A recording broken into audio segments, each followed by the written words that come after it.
السلام علیکم ناظرین، آج میں آپ کی خدمت میں ایک اور لفظی پہیلی، ایک یوں سمجھیں کہ دو لفظ جو بالکل آپس میں بظاہر ایک جیسے ہیں اور پڑھنے میں بھی ایک جیسے لگتے ہیں، لیکن ان کے معنی میں بعد المشرقین ہے، وہ لے کر حاضر ہو رہا ہوں۔ بہت اہم ویڈیو ہے، بہت ہی اہم ویڈیو ہے۔ میں التماس کروں گا اپنے ناظرین سے کہ اس کو آخر تک دیکھیے گا اور چپک کر دیکھیے گا، سمجھیے گا اس کو۔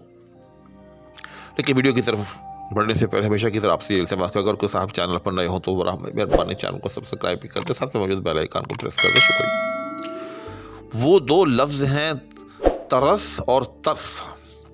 پہلی بات تو یاد رکھیے گا کہ ان کے جو تلفظ ہیں وہ غور سے سمجھ لیں۔ پہلا میں کہہ رہا ہوں ترس، یعنی رے کے اوپر زبر ہے جو مفا کے وزن پر ہے، اور دوسرا ہے ترس جس میں رے کے اوپر جزم ہے جو فا کے وزن پر ہے۔ امید ہے کہ آپ کو ان کا یہ جو تلفظ کا فرق ہے یہ اچھی طرح سے واضح ہو گیا ہوگا۔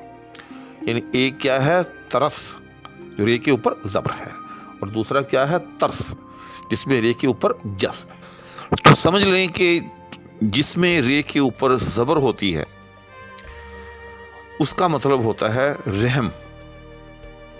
جیسے ہم کہتے ہیں کہ یتیموں پر ترس کھانا چاہیے، یا مجھے اس پر جو ہے بڑا ترس آ رہا ہے، لیکن میں کیا کرتا کہ مجھے دیکھتے ہی اس پر جو ہے وہ ترس آ گیا۔ تو جو رحم کے معنوں میں ہے، ہمدردی کے معنوں میں ہے، اس میں رے پر زبر ہوتی ہے۔ کلیئر؟ اب آتے ہیں دوسرے لفظ کی طرف جس میں رے پر جزم ہوتی ہے، جس کا تلفظ ہے ترس، اور جو بروزن فا ہے شعری زبان میں، عروضی زبان میں۔ تو وہ یاد رکھیے گا کہ جو لفظ ترس جو ہے وہ اکیلا استعمال نہیں ہوتا، وہ ہمیشہ جو ہے وہ لاحقے کی صورت میں استعمال ہوتا ہے۔ لاحقے کا مطلب کیا؟ یعنی دو لفظ جب آپس میں اکٹھے کر کے بنائے جائیں تو اس میں جو پہلا لفظ ہوتا ہے اس کو سابقہ کہتے ہیں اور دوسرے کو لاحقہ کہتے ہیں۔ جس طرح سے دل بر، دل لے جانے والا، اب دل جو ہے اس میں سابقہ ہو گیا اور بر جو ہے وہ لاحقہ ہوا۔ تو یہ بھی یاد رکھیے گا، اسی طرح سے لفظ ترس جو ہے یہ بطور سابقہ نہیں بلکہ لاحقہ کے طور پر استعمال ہوتا ہے۔ وہ کیسے؟ جیسے خدا ترس،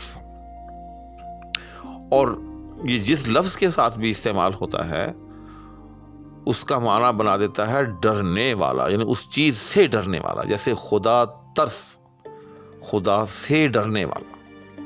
کیونکہ فارسی میں ایسا ہوتا ہے کہ جب بھی فارسی کا کوئی مصدر ہو اور اس مصدر کا جو مضارع ہوتا ہے اس کا اگر آخری حرف جو ہے وہ حذف کر دیا جائے تو پھر وہ جس کے ساتھ بھی ہم لگا دیں تو وہ اس میں فاعل کا جو ہے وہ کردار ادا کرتا ہے۔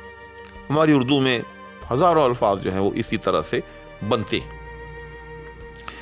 تو اسی طریقے کے مطابق ترسیدن کا مطلب خوف کھانا، فارسی مضارع، اس کا مضارع ترسد، یعنی ترسیدن جو مصدر ہے فارسی کی، اس کا مضارع ترسد، اور قاعدے کے مطابق مضارع کی جب آخری جو دال ہے جب ہم وہ گرائیں گے تو پیچھے کیا رہ جائے گا؟ ترس۔ تو وہ جس کے ساتھ بھی لگائیں گے بطور لاحقہ کے وہ خوف کے معنی جو ہے وہ دے گا۔ تو جیسے کہا جاتا ہے کہ فلاں خدا ترس شخص ہے، یعنی خدا سے ڈرنے والا شخص ہے۔ اور اسی سے البتہ یہ یاد رکھیے گا کہ فارسی قواعد میں اگر اس کے ساتھ الف اور نون ہونا لگا دیا جائے تو پھر وہ اس میں حال کا فائدہ دیتا ہے، جیسے ترساں، ڈرا ہوا، سہما ہوا۔ تو یہ میں نے کچھ اضافی چیزیں بھی جو ہیں وہ ساتھ میں مناسبت کو دیکھتے ہوئے بیان کر دی ہیں۔ تو جو اصل میرا مقصد تھا ویڈیو بنانے کا، آپ کے ساتھ محو گفتگو ہونے کا، وہ یہ تھا کہ ترس اور ترس میں فرق جو ہے وہ واضح کیا جائے۔ تو دوبارہ دہرا دیتا ہوں کہ ترس یعنی رے پر زبر کے ساتھ بروزن مفا، اس کا مطلب کیا ہوا؟ ہمدردی، رحم۔ اور جو